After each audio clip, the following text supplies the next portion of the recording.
when we first met, you're not demoing software. You weren't in that stage, but now you're just like getting after it. That's good. Same old, but in a good way. Newer technologies, newer products, newer Yeah. capabilities, same problems, but it's all good. And in fact, having done now over probably 3 decades, thousands of demos, I still don't have my act together. I still don't have them down the way I want to have them down. And it's so funny because technologists typically want to show the features and the Yeah. coolness. Check this The out, buttons. the buttons. And I can't break that horrible habit. And as soon as I got off of the call, I thought, what are you doing? You didn't really even tie that to outcomes and Yeah. it goes back to the basics of selling. So even after this long, I'm not still, expert demo or salesperson.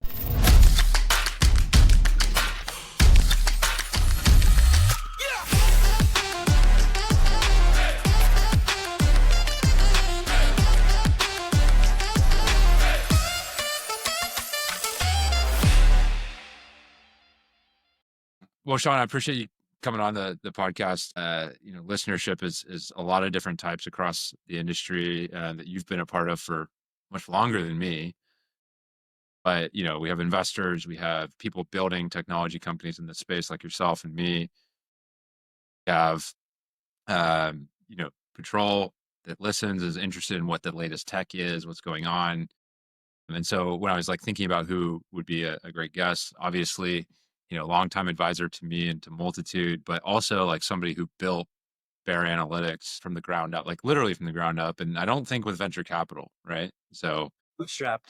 yeah, bootstrapped. Okay, so bootstrapped all the way. Can you, dive into the original history of Bair, like how it like actually got like and like do some of the business side too. Like how did you actually get this thing going? Yeah. So it wasn't a business decision early on. It got back to our earlier sort of commentary about efficiencies and effectiveness. So I started coding, not to go this far back, but I started coding in 1982 with Basic 1.0. That was the language. So right when the personal computer first hit, you could buy a computer for your house. We had one. I picked up one of those 3 books and I just loved it. So I loved coding, but I loved coding for the purposes of getting me out of work. So I was using it as an 8th grader and as a high schooler throughout high school and college. Coding was a way for me to make my life easier. It was all about, okay, I've got this Spanish that I need to study and to learn. Well, I'll write myself a tutor, or I have the need to help my buddy who was my roommate with his aeronautics calculations and stuff. You would appreciate that. Tough stuff. And when I would write him a little code that would do that, Yeah. or when I then wanted to do what I was going to be as a profession, which was I thought an FBI agent, I needed to get an experience as an FBI agent. So here I was, Arizona State University. I'm taking justice studies, which is kind of like a criminology degree.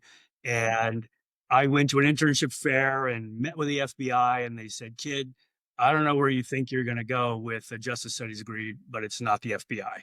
I'm like, "What are you talking about?" Yeah, what way to really encourage me here. Yeah, I'm like, "Hey, buddy, I'm a junior. Don't be telling me that right now that I don't have a chance." And he's like, "Well, your only 2 paths are, well, one, be an accountant or be in accounting program, finance, or have foreign language." And I'm like, "Yeah, that's strike 2 right there." So I said, "Well, what's my third option?" He's like, "Well, you go get some experience for a while, and then they'll consider you." I'm like, "Okay." And what he meant by experience was working for a local PD or somehow getting into the business. And so I, as a goal, wanted to be able to catch criminals. That was my thing. I have a big, strong passion and value for justice and fairness, and want to be able to do that. Kind of Batman type of thing. So I got an internship at the Tempe Police Department, and that got me into my first need to become more efficient and effective. So the analyst there is like, "All right, Sean, here's what we do here, and here's all about crime analysis." And I won't go into all the details of how I got to that department or why, but suffice to say, what I found was horrible inefficiencies, not with a business mindset, just I don't want to do that. That's too much work and that's stupid. Why are we doing it this way? Yeah, this is dumb. We shouldn't be doing it this way. Yeah, Yeah. it was that. And I think only a naive intern can have those kind of bold, responses to something you're being asked to do by a seasoned analyst. And the very first task they asked me to do, which was sort of a big part of the internship, and then thus my job as an analyst, was to look for crime series.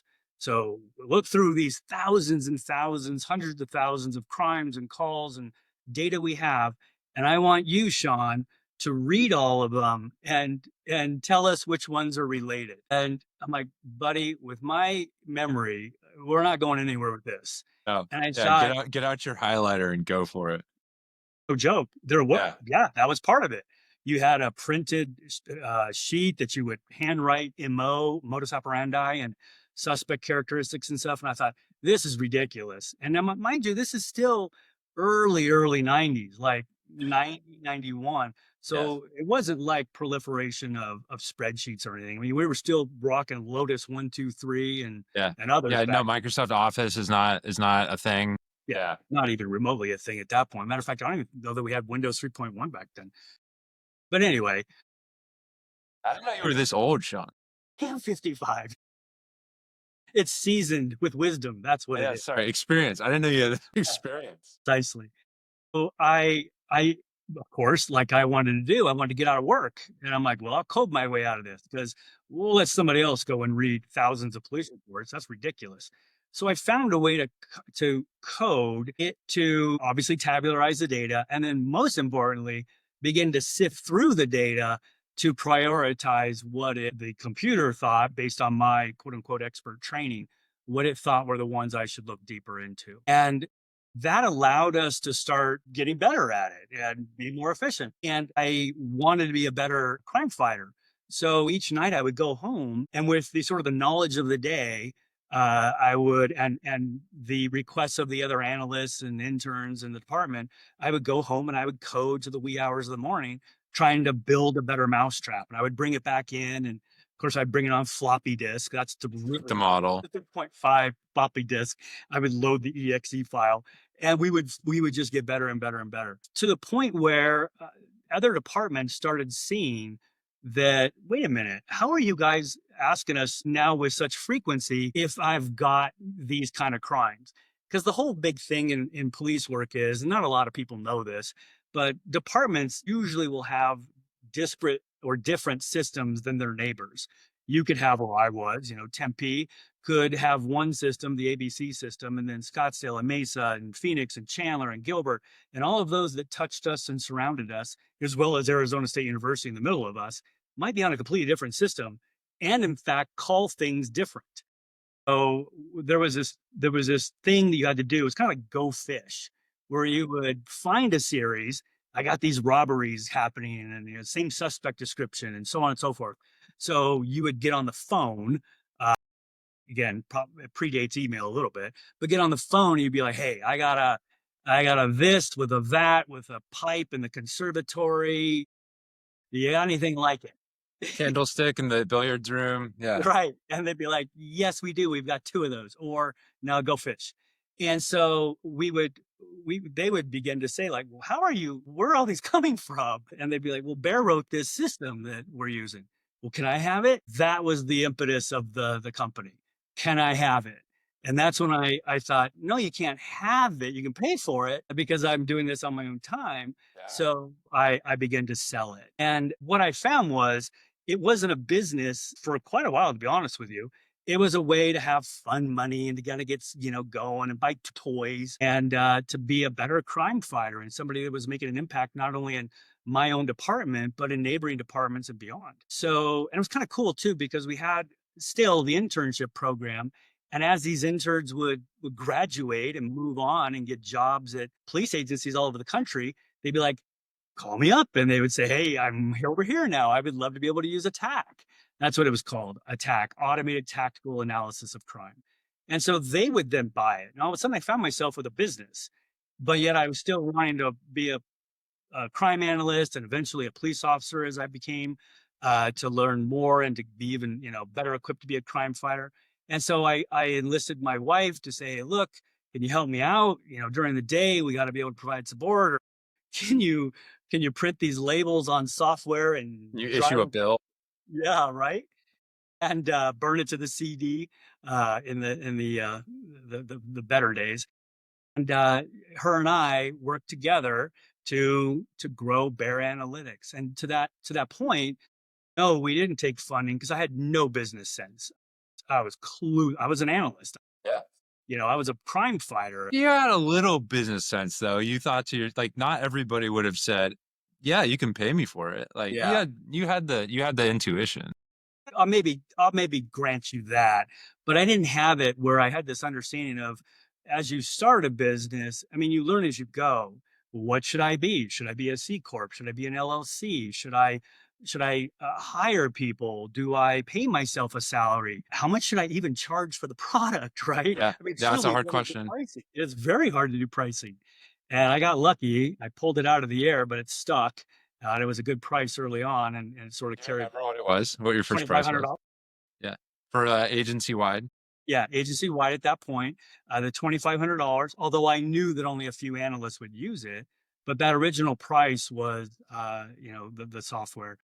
The best piece of advice I ever got was from somebody who was then sort of seeing that we were, moving and shaking. And he's like, hey, but software is not about sending them a floppy disk. Software is about getting them on a reoccurring revenue stream.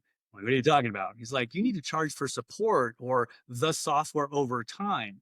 And that was, as you know, you pick up experience, you pick up wisdom throughout by talking to people, by reading something. Each, opportunity that I got to learn something, we got better and better and better and better. So that's how it all started was back then. It was as a need and the company just began to grow from there.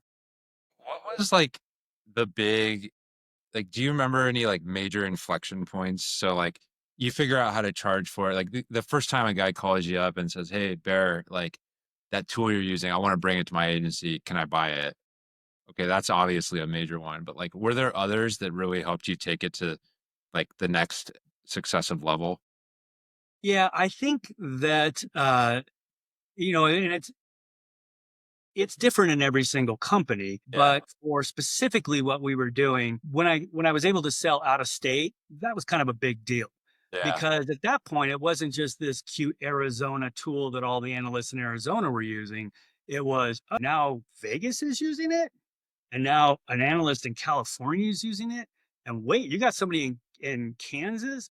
So all these states we would start to pop up. And now it was, as there's a big aspect of credibility when selling to police organizations, as well as defense and everything else. And so if you can leverage that, that's what those inflection points are, those new opportunities to say, well, we have it in 5 states or XYZ agency is using it. It's like, Yeah. oh, because police are cautious about being first to market. They don't want to be the guinea pigs. Yeah. They don't. I mean, I've talked to you about this, but like the moment we were able to say that Boston PD was using our software, like major agency, like nobody has to be like, who? Yeah. We have another agency in Arizona that's much smaller. Nobody would know who they are, right? Like Right. it's not the Yeah. They, case, they but don't hear that Podunkville's just acquired it. yeah, Yeah. yeah. And Boston then PD is huge. And once that corrupt. happened, other agencies were like, at least give us the demo, like at least give us the intro. Yep. Yeah. So I remember, over our years of talking, you mentioned like some early work with DoD too in this. Like what were you doing and like how did that play in with Bear? So one of the lessons that I learned through just the experience of doing business, but also getting an MBA and getting Yeah. deeper and seeking out advice and learning is that we had been fortunate that we were pretty focused on what we were doing. We were public safety. That's really it. We got a piece of software that catches criminals, finds patterns, yada, yada. And so we really weren't thinking about other things. I had throughout the course of Bair Analytics many jobs. Let's just say that because, of course, I was an analyst when I first started writing it, and it grew pretty big as an analyst to the point where I was able to bring on some helpers, but I was still an analyst, and I Right. liked Yeah. that You still because had a day job. yeah, I still had a day job, right? So the company's doing its thing and it's good money and it's able to sustain itself without me being 80 hours a week in it. And then I became a police officer. And part of the reason I did that was I wanted even more understanding of what I was trying to do and solve and serve in. And so that actually did provide me a lot of rich insights about how crime happens and victimology and time and place and space and all those good things. And Emotional component too of the user, like yes, precisely. And also actually gave me more ideas about what to code because now I'm an on the street crime fighter. And now I yeah. really get a sense of modus operandi I behavior. mean, every time I'm in a car, I still try to get a couple ride-alongs a year done. I walk away being like, "Oh, man, like, we could code it like, yeah." Yep. Precisely. Yeah. Well, and then as an officer, I found more need to code. So, the things I was doing as an officer, I'm like, well, we should automate that. By way of example, I had to write a lot of police reports. That's not something you understand until you become an officer of how much writing there is actually on the job, hours worth a day. And I don't want to do that. That's a lot of, so I want to A lot of make work. it's a lot of work. I want to get out of work. So what do I do? Well, you know what? Fortunately, the technology was catching up and I could dictate to my computer. So right there in the patrol car, I wrote, tools that would allow me to dictate while I sat in my patrol car at night without the computer lighting up my face. I could darken it and I wouldn't have my head down. I could have my head up. I would have officer safety. I'd be able to see what was around me and watch my surroundings, and I would dictate my police reports. So, I mean, it gave me other opportunities to write other pieces of software that then also sold. So now we were starting to build our cadre of tools that we could give to departments or sell to departments. But to your point about the Defense Department, one of those additional jobs that I had after I left being a police officer is I had an opportunity to go teach now at the University of Denver under the National Institute of Justice, Department of Justice. And they had a program that was teaching analysts, investigators, sometimes police officers, but people from all over the country how they solve crime, how they identify criminal patterns, Yeah. how they solve them, and all that. And my job was to teach them. And I had a unique perspective because I was an analyst and an officer, and I was also kind of software dude. So Yeah, I software guy. understood a lot of that, and it was a lot of tweaking that went into that. And it so happened that a lieutenant colonel from the Army had come through our program and was in one of my classes. And we were teaching, basic principles of how to predict human behavior. And he, of course, was a brilliant, what was he? He was an ORSA, an operations research analyst, and he was lieutenant colonel. And he went to Colorado School of Mines, had a master's degree in it, the whole 9 yards. And he was wisely looking for other ways that other disciplines are solving human prediction problems. Because what he was dealing with in Iraq, well, at this point, it was just Iraq. What he was dealing with is patterns of IEDs around Iraq that he knew were being committed by, a handful of individuals. And he wanted to be able to see if there were ways they could uncover those human behaviors. So in other words, there's Sean Bair, he's a terrorist, he's in Iraq, and he wants to hurt our troops. And so what he does is he learns how to build a bomb. And how does he learn how to do that? He learns through, various sources, and he uses certain modus operandi. He uses certain ways of building the bomb and deploying the bomb, and he has spatial patterns and temporal patterns and all of these things. And he thought there's got to be somebody who's already doing this. And of course, he saw the parallel between, well, this is kind of like crime where a criminal would choose victims and this, that, and the other. And so Yeah. he was sitting through the class and he hit us up and said, hey, you think this stuff would work looking at this kind of thing? And we are like, well, it means I don't human know. behavior. It's time, it's space, behavior. Let's try it. And so we were given some low side data to play with, and it was fruitful. And he's like, well, tell you what, we want you to see different data now. And so that's when that whole thing began. So it was really him trying. First time in a skiff. Well, it was my first time, right? So it was okay. Now here, let's see the high side stuff. Let's see what we have to work with here. And what's I think fascinating about that experience, obviously, that now takes us outside of public safety. Now it's all of a sudden, wait a minute here. This technology is not just for fighting crime. It's patternable, behaviors and activities. We can use this for a lot of Were places. you like, was the geek inside of you just like, holy shit, this is awesome? Like, what were you reacting? I have incredible respect and admiration for public safety, obviously, because of my background and what I'm doing and what I'm still doing. But I'll tell you what, my mind exploded when I got into the skiff. I had an opportunity to be a part of what was called a COIC, Combined Operations Integration Center. And without going into a bunch of details, basically what it was is a bunch of disciplines and entities that had specializations and expertise and had performed research and had tools that were all brought together to solve a problem. It was Yeah. almost like a skunk works in a way. And so it wasn't just your standard military intel analyst is doing X, Y, and Z. It was, which is no, that's not a bad thing, but it was okay, let's bring in the military intel analyst. Let's bring in the computational linguistics from John Hopkins. Let's bring in the mathematician PhD from IBM who has invented math Right. principles And the and guy from the NSA, right? Like, yeah. and the guy or a girl from NSA and CIA and every three-letter agency you can think of.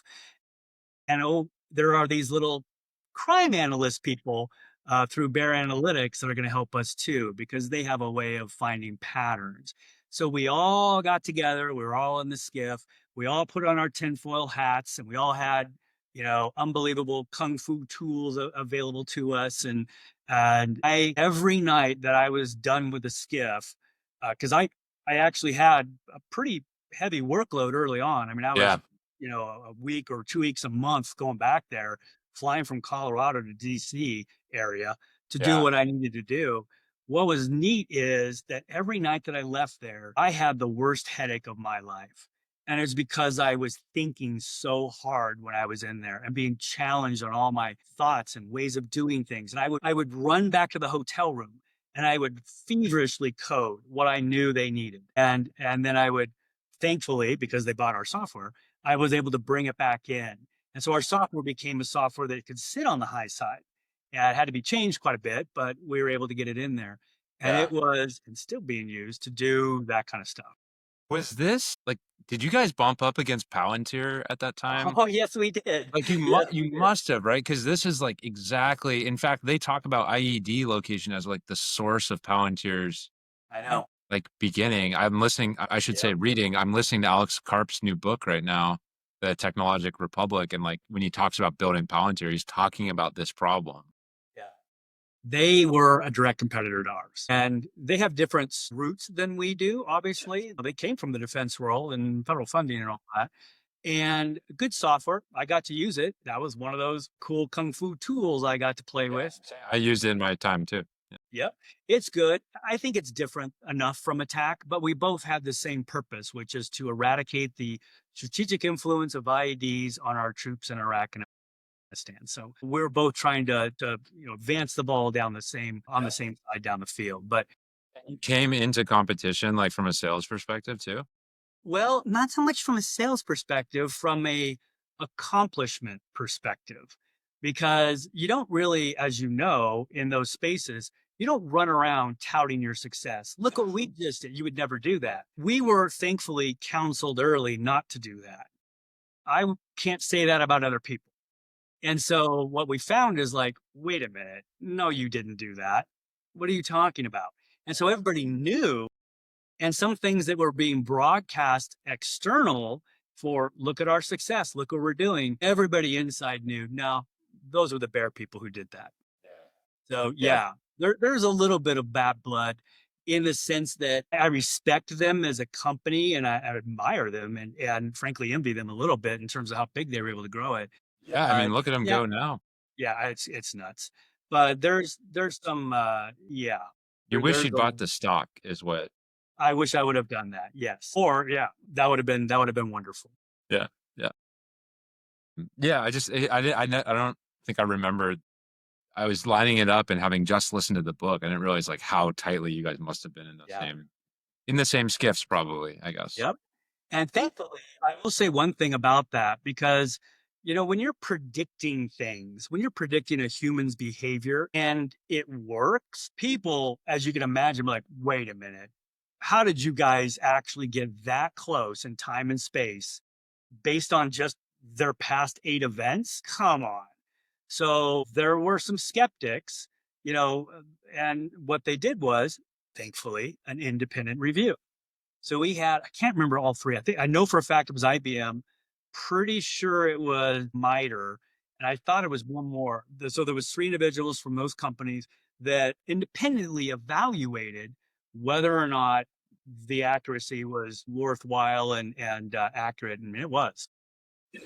Did it all stay packaged as attack? Like, did you always just have one product, or how did you package it out? Because like what the guys in public safety needed for crime analysis, tactical crime analysis, is very different than from what DoD needs. Like, how did you guys start to break out the products?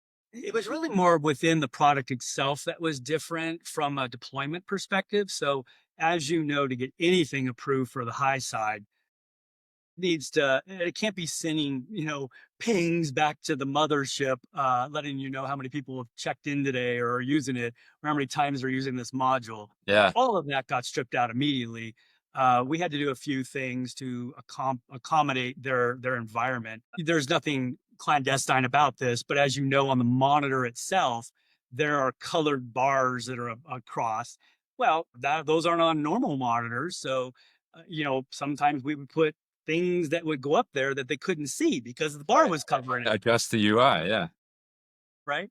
So stupid little things like that. But no, all of the tools that are in attack were as a result of contributions, I'll say, of analysts at every phase of the Defense Department, of public safety, and also of commercial or corporate uses of the software too. So everything that everybody's got access to is in there. Yeah. Yeah. Such a wild ride. I mean, it'll be, I don't know, who knows, maybe a couple years from now, we're inside of some of Hope the so. high side systems and we'll have some of the same problem. Yeah, they're good problems to have. Yeah. Well, the hardest problem to have, as you know, is in fact getting into those environments because and that's I would say if we want to like have a quick little aside on business, woof, that's hard. So Yeah. I the mean, even from like non-class, it's like non-SIPR JWIC systems. Like if you want to get just federal approval, FedRAMP, I mean, it could be six figures.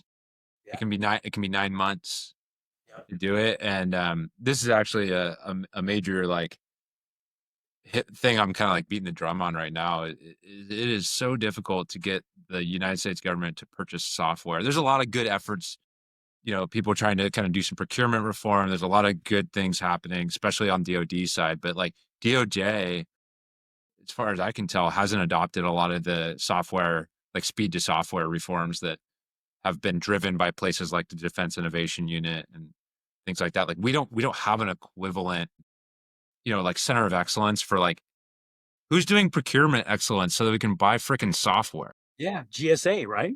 That kind Yeah. of thing. Yeah. Yeah.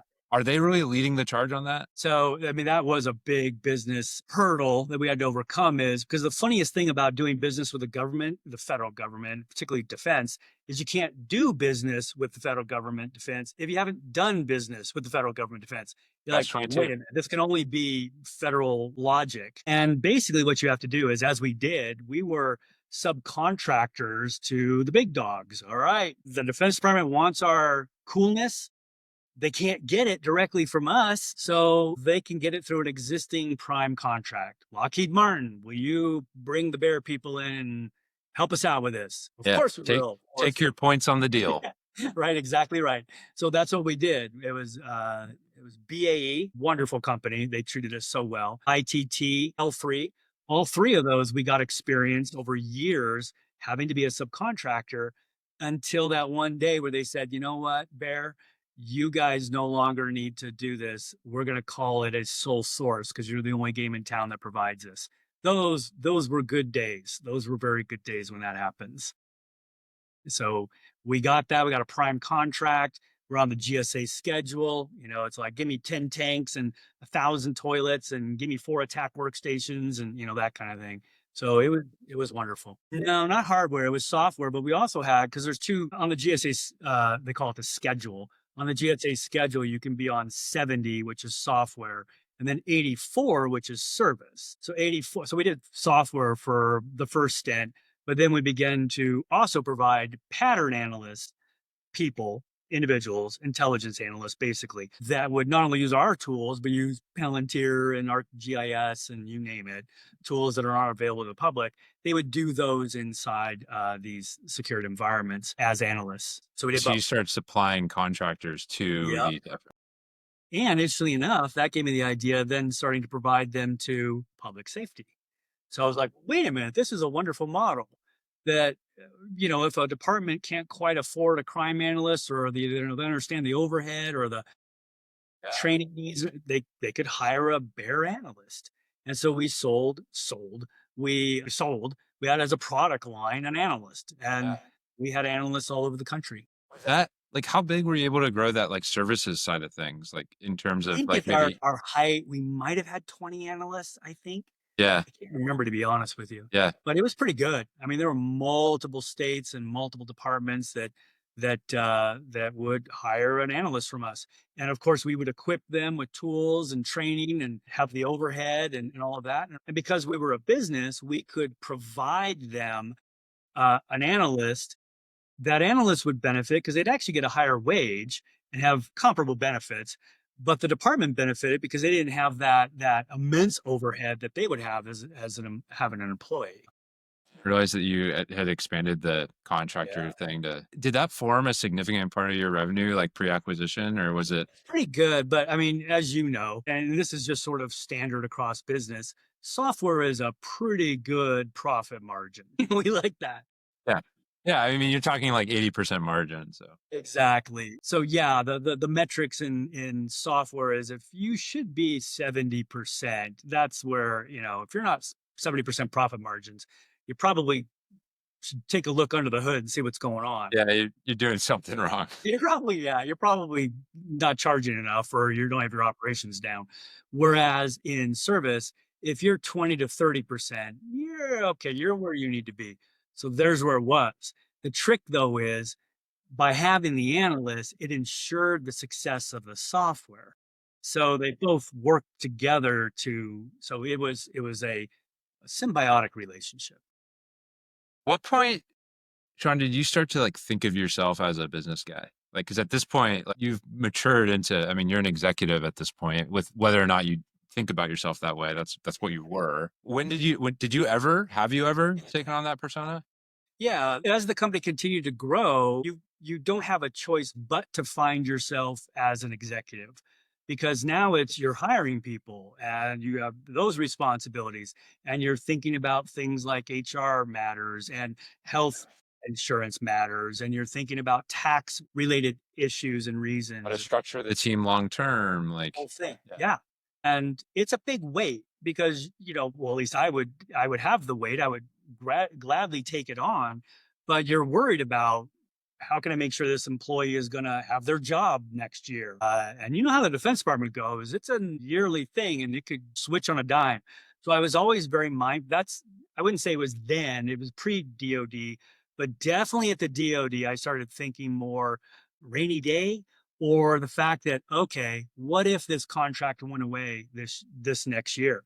I have analysts in the Defense Department. We're not just going to let them go. These are unbelievable individuals that I want to have employment. So that you start thinking more terms of like, okay, how can we can position? What other markets could we get into? Is there parallels?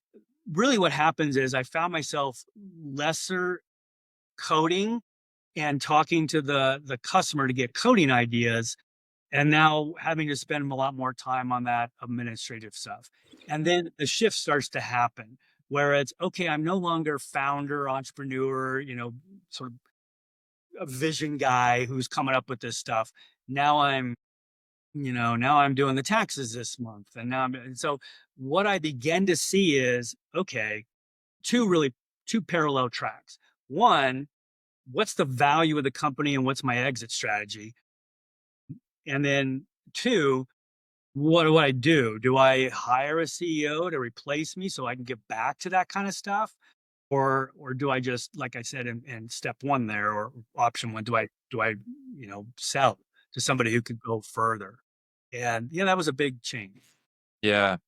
Let's talk a little bit about that, like how you eventually exited with Bear. Like how did you start to know like the timing was right? Like did you get approached or did you do the approaching? Yeah. Were there multiple rounds or, was it just love at first sight? Like how did you guys start to think about acquisition M&A? So it was in that time where I found myself needing to decide whether I hire a CEO or whether I sell to a company that can take it to the next level. Yeah. And I knew What this would, time frame is this, by the way? I would say 2011, 12, 13. I mean, it was a long, slow burn, right? Because it doesn't just happen overnight. It's not Of course. today I wake up, I don't want to do this anymore. I need a new CEO. Was, reflecting back on a year to say, wow, why? Yeah, I did a lot there. I think also, and you can attest to this. There's a period where you're still sort of seen as the guy who knows about the tech, but also the CEO, and they want you everywhere. And I found myself having to write. I was on the road 26 weeks one year. My wife had to tell me that. She's like, because we were reflecting back on the year and talking about the next year. She's like, you traveled and you were gone 26 weeks of the year. And I'm That's too like, much. half the year I was gone. And I'm like, yeah, that's not sustainable because I didn't see that. It's not worth the Marriott points. It's not. Well, yeah, mine was high. And I'll tell you, those were good points at the time, though, because they would hook you up when you get to that status. Yeah, I But bet. yeah, but no, it was at that point over the couple years. Now, here's where it gets good is thankfully I got lucky that I saw the need to do partnerships. I saw that as a small company, 50 employees, that we could bring value to our partners or to a bigger company, and vice versa. They could bring us into opportunities. And so we had a bunch of partners. I'm talking when I exited, I had 50 employees and 75 partners. And these weren't no joke partners. These were IBM and Motorola. I mean, the big companies were partners of ours. And in fact, the biggest, Product partnerships or like were you cross-selling or how were you? I would say the big dog partners were records management systems. So these were those multi-million-dollar software products that ran police organizations. Those were them, and we would be able to enhance their offering and differentiate them by either white labeling our solution for them or providing resale discount pricing. And so they would go in and compete against other RMS providers and they would be winning because they had this cool analytics package that directly tied in and worked great seamlessly and all of this kind of stuff. And so when it started coming to the time that I thought, you know what, the two options here are replace myself with a CEO and continue to do my thing, or can I have a bigger impact on fighting crime by being acquired by the right company who could take us to the next level? And so I started dropping hints to our partners in meetings and stuff. And then they picked up very quickly those hints, to be honest with you. They were pretty savvy people. So I, Selfish question. How direct are these hints? Hey, we're considering an exit. It's that. It's him and hawing. It's having to come up in casual conversation. It's maybe sending a reply to an email they sent me. Oh, by the way, I'm just sort of curious or investigating this, and and I would put it under the context of I think this might be an opportunity to do even more good for society, which is my thought process. That one of our partners was of well, actually, they technically weren't a partner. That was the thing. One of our budding partnerships with what was with LexisNexis. And my vice president of strategic partnerships had been working them for a year. We're talking these things take time to cultivate. This is a serious relationship. And we were doing that cultivation. Now, these other partnerships, yeah, those took time too. Some 1 week, some 1 year, some were deeper integrations where we had white labeling done for them. And it was, by way of example, the Spillman Analytics package was our stuff. And that's, those are serious integrations there where you're now combining technologies. But this one that we were working, the reason we were going after LexisNexis is because I wanted their data, because I had juicy, wonderful data that we had captured at Bair Analytics. That was kind of our secret sauce. And I thought if I could get their data, oh man, the crimes that I could solve with this. And so I had been hitting them up like, come on, look at our data. You imagine if it's combined with your data, we should partner together and let's go be Batman together. I'll be Batman, you be Yeah, Robin, but let's yeah. go do this. And they didn't want to be Robin. So, Nobody wants to be Robin. so one day I was, speaking of which, I was at a Hyatt in out of Virginia. Home What's away that? from home. I was home away from home, and I was supposed to be with LexisNexis, and I was sitting up by my hotel room, and I'm like, I'm an introvert, so I don't like doing social things and going to breakfasts and lunches and stuff. And we had kind of a little bit of a lunch thing happening, and I'm like, I don't want to go to this thing, but I'm like, oh, all right. So I went down there, and I thought Mark could handle it, my VP. And I went down there and I sat next to a guy, Andy Buckholtz, who former cop as well, definitely a technologist, had actually sold a company himself and now is working for LexisNexis. And he and I, of course, hit it off and started talking about data and what we could do. And he's like, man, it's like, yeah. And we were finding some serious roadblocks for that year prior. And then I got Andy's ear. He's like, light bulb went on. The dude got it. He's like, all right, I see what you're talking about, guy. And he's like, wow, this is great. And he made some joke. He's like, we should just buy you. And I said, yeah, maybe you should. And he's like, really? I'm like, price is right. He's like, well, let me see what I could do. And I left that meeting. He left that meeting, and literally a couple of days later, that process began. And that process from that first meeting I had with the executive suite to the day we closed was 1 year, literally a perfect year. That's how Wow. long it took to exit. And during that time, we had 6 other offers. So because they didn't have an exclusive with me, as we were beginning Yeah, go shop it to around. negotiate, I wanted to make sure that the business side of me was doing the right thing. So I began to contact my other partners, and many of them came forward and said, we want to meet, let's talk. And at the end of the day, and I'd said this before, they didn't offer the most money, but I saw that it was a very fair price and it was in line with the other ones. But it was also going to be able to provide all the employees and the technology its best opportunity for success. I knew that by going to them, and that was part of the negotiation, was we can't lose anybody. I don't want this to be this thing where it's like you wipe out. Aquahire, yeah. Right. That's not happening. Aquafire. Right. Okay. It's like, well, we really don't do that pattern analyst thing. So we're not going to do that anymore. And some of them actually said, the Defense Department, we don't know that world. We don't want that. And so it was, well, you're not getting it. That's actually a humongous portion of the value and where you get a lot of your insights. So Yeah. there's Not to that. mention revenue. Yeah, 100%. And so I went with them because I knew, and they painted the vision of where they wanted to go. And I'm like, yes, that's awesome.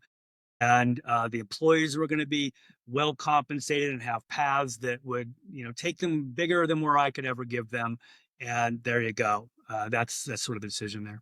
Sean, how much of this was like you were selling or they were buying? You know what I mean? There's a difference. Yeah, there is a difference. And it's interesting because I was selling them on my partnership, but the moment it turned to, wait, we should acquire you, they were buying. So I wasn't having to sell them much longer because It's the a lot people. easier conversation to have when they're pursuing you.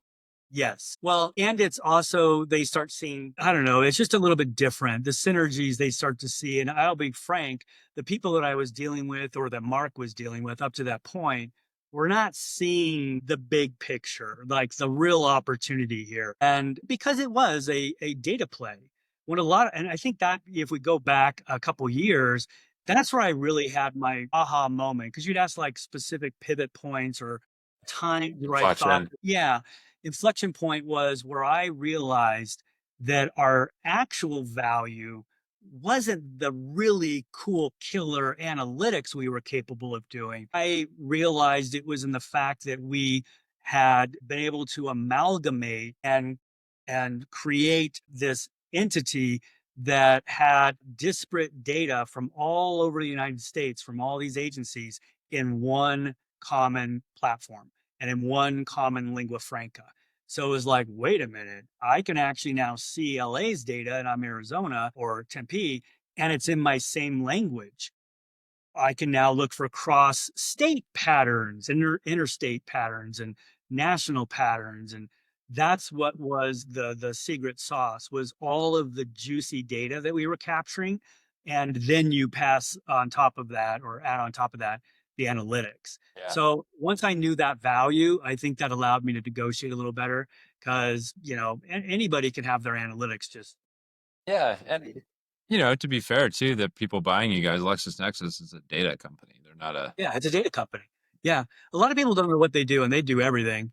And there was a lot of learning through that experience because what many don't know is that LexisNexis is actually part of a bigger company called what back then it was called Reed Elsevier or Relics now. They're on the yeah, multi-billion dollar that's the company that stock owns them. ticker, right? Yep, Yeah. exactly. And that's a British company.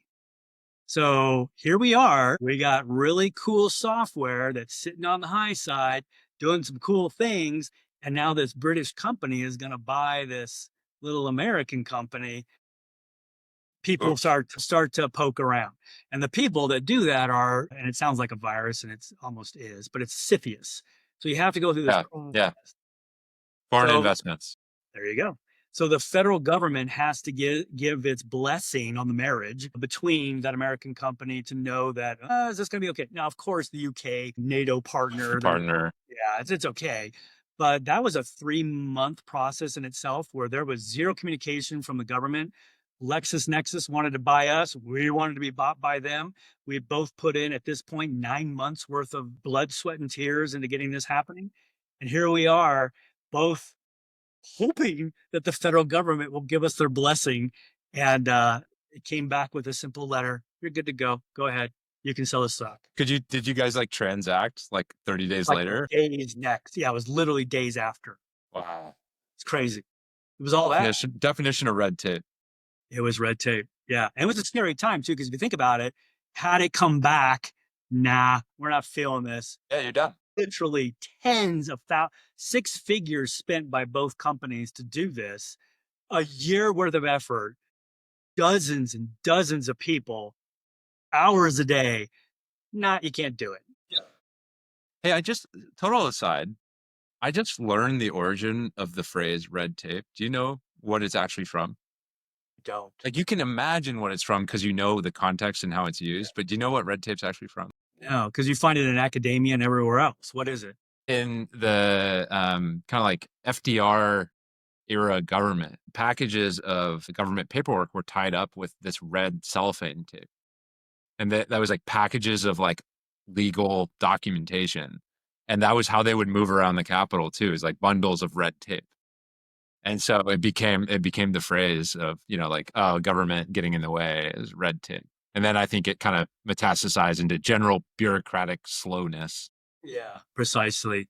So, Everywhere. I love it. Good. Thank you for yeah. hey, I this is learned my this thing is for the day. I go to bed now. this is a learning podcast. So all we do is we learn on our I'll try and offer some nugget or tidbit along the way here. So yeah. yeah. Sean, so like this has been really good because you and I have known each other for some time at this point. You've advised multitude in our infancy, but I didn't know like all the details and kind of like hearing you think through like growth trajectory. So let's close the lid on the acquisition. So you get acquired, you finally able to transact post CFIUS approval. Yeah. What's the next like 6 months like? And like, does it suck? Like, do you wish it, you know what I mean? Like there's obviously that financial side, but like, Yeah. how are you feeling? How's the actual marriage after you actually get in there and like what happened? So I didn't have a benchmark to go by. Obviously, I had conversations with a lot of other owners. I think it went about as good as it could go, to be honest with you. There was, of course, when any CEO sells a company to a big dog, they're not going to want to keep you around much longer. They can't be two CEOs. So you're kept around for a period of time to make sure the transition goes well, to put at ease employees, to understand or to help integrate the systems and all of that, stuff that you might be unaware of until it's time to be aware of it. And so I had a agreement. My contractual agreement was to stick around for 18 months. And I thought, okay, this is not bad. And they heavily incentivized me to reach that mark to the point where it's like, I want to stick around 18 months. Yeah. Yeah. So It's worth my time. it's worth my time. And they also treated me just wonderfully. So what happened is, as soon as we got acquired, one of the things they wanted me to do was to try and enter the European market because we'd only had some preliminary success there, and of course, them being a British company, they want to go back to the mothership and start, spreading attack and the tools. So one of the things they wanted me to do is head on over there and travel around for a couple of weeks and visit the local PDs. And I mean, yeah, you're smiling, I'm smiling because yeah, boondoggle. So I Yeah. got to go on a Total European boondoggle. vacation for 3.5 weeks, and I got to go to Scotland and England and meet with apartments and so on and so forth. And then when I came back, they wanted me to help create this new product that they were going to do and use my technical expertise and insights to do that. And so I got to do that, and that was a great experience. Yes, they're bigger. Yes, they code slower, but so what? I mean, that's what allows them to stick around like a big, giant aircraft carrier. Whereas we were a little, tugboat with some guns on it. We were doing our thing. So we could move really quick and do some damage. So yeah, it was a good transition. There were some good things that also came out of it. Again, the employment thing or the employee aspect was big because I was really fearful of people that I had had working literally since the early days, being able to have a career path that would be, you know, rewarding and fruitful and all of the things. And that happened. So it was amazing. A lot of them got, opportunities to promote to vice presidents and directors Yeah. and were in charge of big things with good salaries and better benefits and real big things. Every once in a while they'd be like, "Oh, I hearken for the good old days where we could just barge into your office and say, Walmart wants you to build this. Can you do it?" And you would do it that afternoon and we would ship it the next day. Those don't happen in a big Yeah. company. That that's the phase we're in right now, which is Yeah. And that's a so good phase. I talk to a customer and I call up my CTO and I say, "Hey man, like we need to do this and like next week it's done and out and deployed," right? Like, Yep. Isn't that awesome? That's a yes, cool thing. it's freaking awesome. It is friggin' awesome. And I like that because particularly in today's age, the era we're in, things are moving so fast that you do need to be able to get things done quickly to be able to keep up. Yeah. So the transition went really well. They kept me around for about a year and they're like, okay, pound sand, get out of here. And I'm like, give them a bonus though, right? They're like, of course. So it actually worked out better for me. I didn't have to stick around for the full length. And then I had my 5-year non-compete. So I probably should have, in all truthfulness. That's one thing I reflect back on. I thought, 5 years, I'm done. I'm out. Let them do it. I'm not going to start a new thing. I'm not going to go work for somebody because it was a large enough exit that I didn't need a day job anymore. And so I was like, I'll just go be retired and play golf or do whatever I was going to do. Yeah, that This is lasted right about about the 2 weeks. time I met you, right? That is, yeah. Yeah. Well, actually, I think the time, well, I don't remember because there was still the non-compete. Although I think I might have, see, there's the other nice thing they treated me well with, where despite the 5-year non-compete, there were opportunities that arose that I said, that's really not something that's going to rub Lexis wrong. I bet they don't care that I do this, even though it's technically in public safety or technically doing this. And so I would just simply write the CEO and be like, hey, I know I'm not supposed to, but what do you think? Would this really be a problem? Or do you mind that I help them out? He would always be like, that's fine. That's not our path. We're good. Yeah. Well, the So intention of a non-compete is very like it's written broadly, but it's intended narrowly, yeah, yeah, right? precisely. They don't want you starting your attack 2.0, right? Yeah. And go Yeah, into they're town. not looking they just wanna make sure you don't rinse repeat and, like, dilute the value of what they just acquired. And completely agree and respect that. And so, yeah, I probably should have negotiated instead like a 3 year because I would have had fun doing deeper consulting and helping out startups and stuff like that. But yeah, then that's been 10 years, almost to the day. And it's funny we're doing this podcast on this day because on April 2nd, 10 years ago is when I sold the company. That's when it actually transpired. Nice. Coming up Yeah. on 10 years. I didn't even realize that until I was just thinking about that. So Yeah. 10 years, I'm a lot sure has that's a happened. day that you'll have, like, seared into your memory forever. Yeah. Yeah. Well, it's funny too, because 10 years ago, they wanted to close on April 1st. And I'm like, there is no way I'm selling my company on April Fool. Did you actually push back on that? Push back. And we pushed it one day because of that. I'm like, there's no way I do not want that associated with it. Yeah, That's epic. It's kinda like being like, "I'm not doing this deal on the 13th floor of any building." Like, we're not exactly right. Yes, precisely. if the Yeah. lawyers invite you to the 13th, you're like, "Sorry, we're gonna have to move." Yeah. Yeah, there's something to it, right? Yeah. So it was good. I mean, it was stressful, but it was in the end, it worked out for everybody, and they're doing amazing stuff and got great products, and here we are. Alright. As we come to a close here, tell me what you're doing now with Sworn. What's that about? Yeah. How's it going? So I'm back in the game. So I got and I don't want to say not by choice. I always want to have some involvement in public safety and serving my brothers and sisters in blue. But it's sort of funny because all things that I've learned throughout the career and my time in public safety and defense and academia. And again, I dropped the word Walmart. We sold to Walmart. Target used our stuff, Walgreens. I mean, we had our software in a lot of different industries. Yeah. I learned that relationships were at the heart of that and building and forming relationships and partnerships. And then it's all about people. And so I sort of really made sure to understand that and continue to try and do that. And so now to demonstrate this, one of the attorneys that were brought on to do the initial evaluation of Bair Analytics was a guy named Adam Safer. And he's an attorney. He's got a long history of understanding public safety. And his dad was the police commissioner and fire commissioner of NYPD or the New York Fire and New York Police. Howard Safer, wonderful man. I had an opportunity to, through the acquisition, one, get to know Adam. We did some demos and I talked to him and he did like the net promoter score on Bair Analytics and things. And so he came to know me and what I was all about. And then I came to know his dad because his dad was on the board of directors. And so his dad was, and LexisNexis had a powerful board of directors. It was intimidating talking in front of those people. Yeah, I But you bet. had, the police commissioner, you had like former director of FBI, former director of CIA, four-star this, all those types of gravitas with individuals and their backgrounds.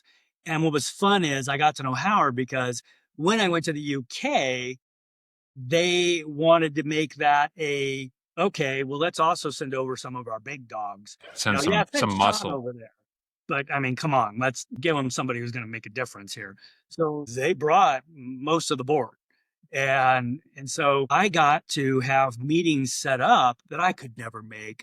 Trying to get a meeting with New Scotland Yard, good luck. But Howard can get it. And trying to get a meeting with the mayor of London, not going to happen. And so I got to go to these meetings with him and I got to demo and he would say his thing and I would say my thing. And we're like, a little Laurel and Hardy skit going around doing our thing. What tremendous respect I have for that man. I remember one day in the hotel, I think it was a Marriott. Got Not up getting early. points. Yeah, I know exactly where it was and the time, what room I had. They hooked me up. Um, I was walking down the hall and it was like 6 a.m. and I was going to go work out. And I thought, you're doing pretty good, Sean. You're up at 6 a.m. You're about to go work out. Good for you. And as I'm coming back is Howard Safer from his workout, from Yeah. his day. And Yeah, I'm nothing like, like that to just burst your bubble, huh? right. And at the time, I think the dude was in his 80s. And I'm like, holy smokes, this man is a freaking dynamo. And then that day we had meeting after meeting. I think in one, it was a little bit warm that day and it was in London and it was raining. And so I think we were meeting with the mayor of London, and it was at a really small, like smaller than my office, like a small cramped room. And he's there, and Howard's in there, and Howard always is impeccably dressed, always, suit, tie, good New York, guy when it comes Yeah. to knowing how to dress and look in the part. And he's in there, and the mayor's in there, I'm in there, and I'm seriously maybe 4 feet in front of this person we're presenting to and his people, the mayor and his people. And it's overly warm in this room. And it's 5 o'clock, and I'm wiped. Howard's still on the ball. The mayor's falling asleep during the demo, and like literally 3 feet in front of me, 4 feet in front of me. I'm talking directly to him. And I'm animated, and I'm using big words. You're not like a drone on speaker. It's not like it's like an auditorium where it's dark and but he's kind of dozing a little bit because he's had a long day, clearly. But no, we did that. And then afterwards, we went back to the hotel, freshen up, then went to dinner at 7, went to some awesome, like, members only club that only they could get us into, that I would never be able to know that. And we went to like 10 or 11 at night, and I thought, man, oh man, this guy is unbelievable. But that's Howard Safer. His son Adam, no, he's a chip off the shoulder. He's no slack himself. He's the same level of excitement and enthusiasm. And so he was doing some work for the Detroit Police Department, him and his law partners, and they were trying to help them just be more healthy and well. And he started seeing that, you know what? I think there's a tech play here. They were doing a lot of consulting and research and stuff. So he said, I think I know a tech guy. Let me reach out. And so he reached out to me. He was like, Sean, I'm talking about this, kind of long story short, I was going to just help him with the tech, but then I started getting more involved, and I'm like, okay, this is my jam. And they're like, yes, we think it's your jam too. And so now we're all for trying to do this thing and partnered up to bring health and well-being, mental health, physical health, emotional health, and then all the other kinds of health we have too, financial health and Yeah. happiness and joy, Yeah. to first responders. So our intent is to leverage biometrics. So like I wear an Oura ring, keeps track of all my sleep and all my activity, goes to the Apple ecosystem. There you go. Got Whoop. And we use Whoop too. And so officers and first responders wear biometrics. We take a look at their entity or agency data, I should say. We incorporate that. We incorporate some very quick 5-second daily surveys, and we coach them along their journey. Because the problem is that, and I didn't know this as a cop, but the average age of a life, or I should say the average life expectancy of a police officer is 57 years old. That's catastrophic. That is about as horrible as it gets, right? Yeah. They have 5 times the national heart attack rate as the average person. And so it's an epidemic that we're dealing with right now. So we're trying to solve that. We're trying to make it so that they have tools, coaching, resources. We're trying to do the things to make their job easier, better, make the department recruit better, retain longer. That's what we're doing. And that's what I'm all about right now. That and some other things. Yeah. Amazing. Yeah. No, and I think it's one of these areas that like digitizing the health experience is gaining traction across a lot of industries, and there's not a lot of folks doing it in public safety yet. So I think you can make a big impact. That's the goal. Hope so. Well, Sean, this has been fantastic, but I want to close with my traditional closing question, which is what is the most fun you're having right now? What are you doing that's like, whether it's work or play, what's getting you excited? Yeah. I do like to teach. So I teach at a local university, and I'm teaching seniors in the business school. So it's all majors. So I get to teach people who are in marketing and supply chain and human resource and finance and accounting and information systems and computer science. And I love being able to teach them strategy. It's called strategy and economics, but it's primarily business strategy. And so I leverage my experiences. I leverage the textbooks and the structure that we have, and I actually thoroughly enjoy that. It's extremely taxing. It takes a lot of energy to teach, and particularly for an introvert, to stand up in front of 100 people and try and teach them a concept. Be out But there. I also love it because that's where I also learn. So, the best learner can be a good teacher. You teach to learn. And I've found that. Beyond that, I also like to go for drives. So I like cars, I like supercars, I like all kind of cars. And I live in Provo. So literally 5 minutes from my house is the mouth of a canyon that I just can begin to get into the wilderness in literally 10 minutes. So I love that. I like to go for drives in the mountains. And what I love about that is I think, I ponder, I sort of ideate and Yeah, think cruise. creatively. But I also like that it's challenging me because I also like to try and master my driving skills. So I like to see how perfect the shifts were, or how I hit the apex, or hear the sound of the engine, all that sort of mechanical and analytical and precision based stuff. I love doing that while I'm trying to right brain it and be creative and think through Yeah. it. So that actually is my thing. I love doing that. Are you into Formula One too? Like, I feel like that's I blown up. I am an avid fan and have been for, well, actually since they came to Phoenix way back in the 80s. Nobody even knows this. They were back in Phoenix in the 80s. And my dad took me, and it's a lot different now than it was back then. But yes, I was a fan ever since that day that I heard, I think it was the V10s they had still. I don't know if it was Yeah. V8. Yeah. The and distinctive sound of a V10 too. Yeah. Well, and that, and what people don't realize is, and there are, I mean, F1's great because it's got a lot of fans now, and it's starting to get its due, well, at least from America, it's starting to get its due attention. But what I think people don't appreciate, because they maybe haven't gone to a race, is that, at least what I remember, and it's stuck with me since. Yes, they're going fast, so the visual aspect of it is amazing. But when you're at the race, you actually feel the intensity of the cars exactly in your chest because of just how Yeah. powerful they are. But then you also have the smells of the rubber and the gas. And I remember the gas being so sweet Yeah. because it was such a pure gas. Yeah.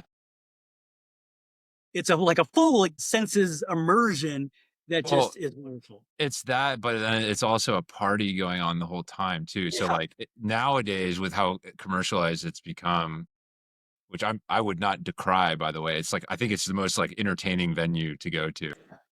Like there's a concert going on, there's a Heineken beer tent if you're a drinker. There's just crazy stuff going on. We did Montreal last year, and a couple buddies and I like flew up and hit the race, and it was like the most fun weekend ever. It was Yeah. just amazing. And So that's the one on the island too, right? So you yeah, got to yeah, it cross goes, over yep, and stuff. Hit me up the next time you want to do that. Of course, Vegas, the first year was, I'm like, I'm not going. I don't think they're going to have it yeah. Let together. let them figure it out the first year. I'll watch it on TV. But now it's become reasonable where you could go and have good seats and enjoy it. And it's a night race, which is cool. Yeah, uh, Sean, I'm gonna come. I'd love to go drive the canyon with you next time I'm in Utah.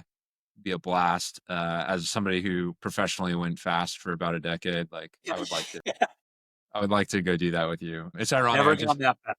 We actually recorded a podcast earlier today, a different episode, and we were talking about the Porsche driving experience too. So I'm like in car mode today. So Yeah, cool. Have you yeah, ever done one of those no, no, experiences? it's on my list. My like little boy dream car was a 911 turbo. Like that's what I always wanted.